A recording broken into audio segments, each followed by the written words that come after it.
আসসালামু আলাইকুম। আমি সালমা বেগম, নবকুমার ইনস্টিটিউশন ও ডক্টর শহীদুল্লাহ কলেজের অনলাইন থেকে শিক্ষার্থীদের স্বাগতম। আশা করি তোমরা ভালো আছো। আজকে আমি দ্বিতীয় শ্রেণীর গণিত বিষয়ে কিছু অঙ্ক করব।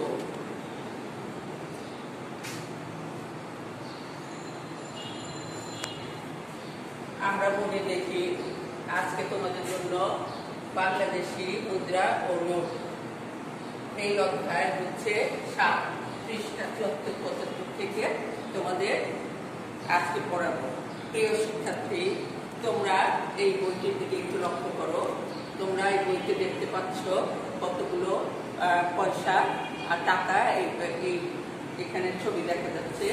কিছু ধাতব মুদ্রা আছে এখানে, 1 টাকা, 2 টাকা, 5 টাকা এবং কিছু টাকার নোট আছে এখানে। সেইগুলোর সাথে আমরা পরিচিত হব। আমরা প্রিয় শিক্ষার্থী, আমরা কাগজের যে নোট সেগুলোতে দেখতে পাই 2 টাকা, 5 টাকা, 10 টাকা, 20 টাকা, 50 টাকা, 100 টাকা এবং 500, 1000 টাকা নোট দেখতে পাই। তাহলে আমরা এই সমস্ত নোটের সাথে আশা করি তোমরা পরিচিত হয়েছ এবং হবে। তো আমি তোমাদেরকে টাকা ও পয়সা থেকে একটি অঙ্ক দেখাবো। এই অঙ্কটি হচ্ছে প্রশ্ন, 32 টাকায় 1 হালি ডিম, 30 টাকায় 1 প্যাকেট চানাচুর এবং 6 টাকায় কিছু বিস্কিট কিনলো। সে বাজারে কত টাকা খরচ করলো? এই অঙ্কটি তোমাদেরকে আমি করে দেখাচ্ছি। প্রিয় শিক্ষার্থী, তোমরা দেখো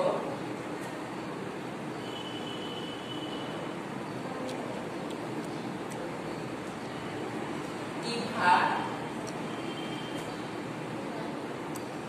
1 হালি ডিম কিনলো,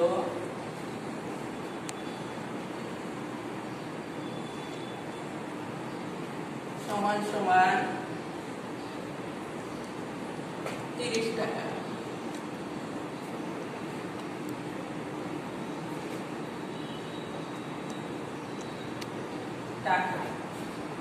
ইভা ডট ব্যবহার করছি, 1 প্যাকেট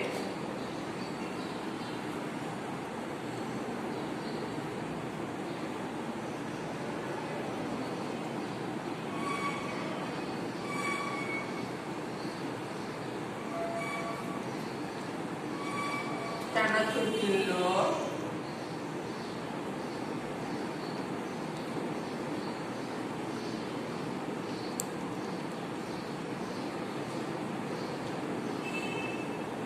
সমান সমান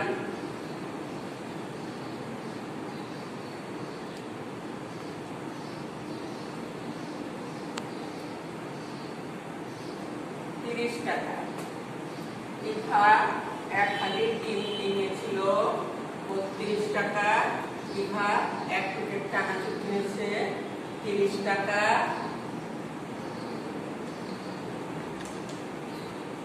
ইভা কিছু বিস্কিট কিনলো,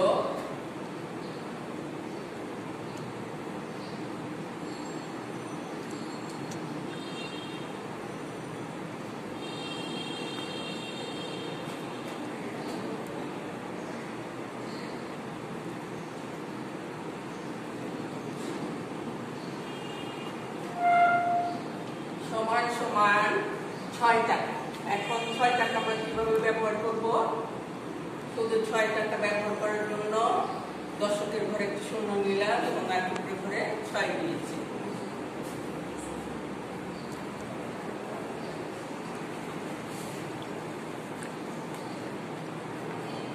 সুতরাং ইভা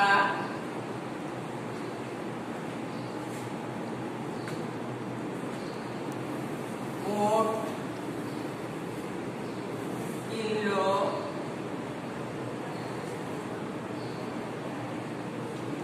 সমান সমান, এসে আমরা এখন অঙ্কটি করে দেখি।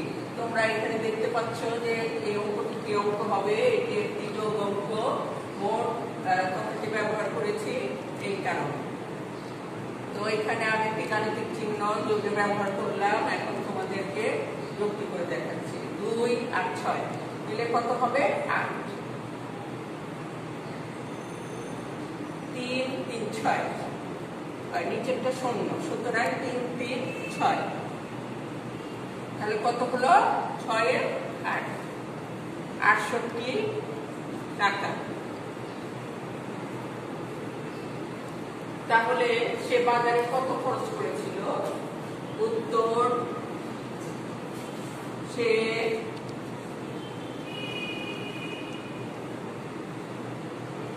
বাজারে 68 টাকা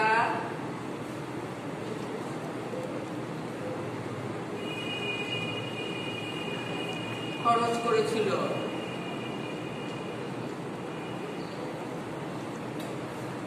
বা করলো।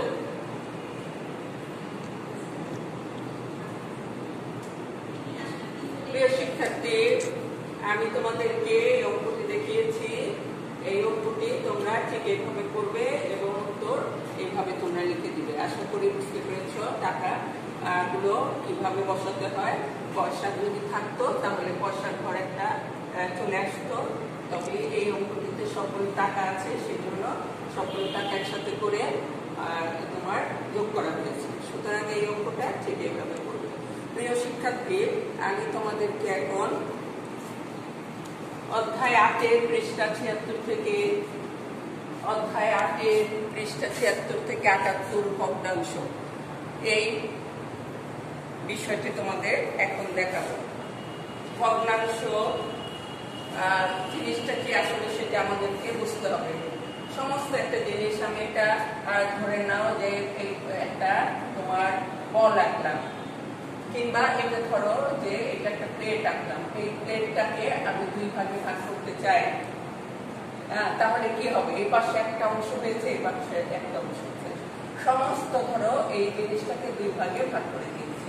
এই যে পুরো একটা জিনিসকে ভাগ করে দেওয়া, এটা হচ্ছে ভগ্নাংশ। তবে এটা বিভিন্ন এই সমস্ত অংশটাকে বিভিন্ন অংশ মানে ছোট ছোট অংশে ভাগ করা যায়। তাহলে কি করা যায়? আসলে আমরা দেখি।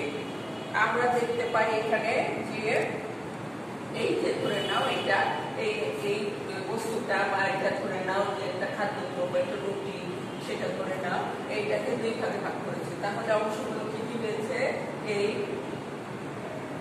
একটা অংশ। এটাকে কি বলা হয় জানো? এটাকে বলা হয় 2 ভাগের 1 অংশ। তাহলে এই যে এখানে আবার আরেকটা অংশ হয়ে গেছে।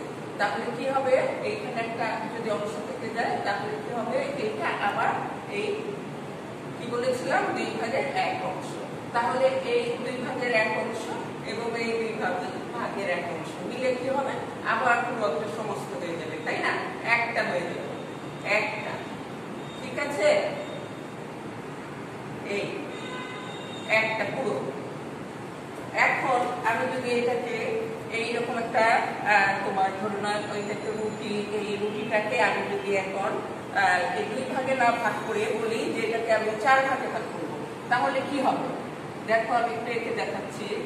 এই একটা রুটি বা একটা বল, যাই বলো না কেন, এই জিনিসটাকে আমি প্রথম 2 ভাগে ভাগ করেছিলাম। যেমন ধরো এই অংশ আর এই অংশ নিচে তোমাদেরকে করে করে দেখিয়েছি। এখন এইটাকে আমি 4 অংশে ভাগ করতে চাই। তাহলে কি হবে? এর অংশগুলো কি হবে? এইখানে লিখে দেই। এই এটাকে কি বলে সেটা আমি তোমাদেরকে বলবো।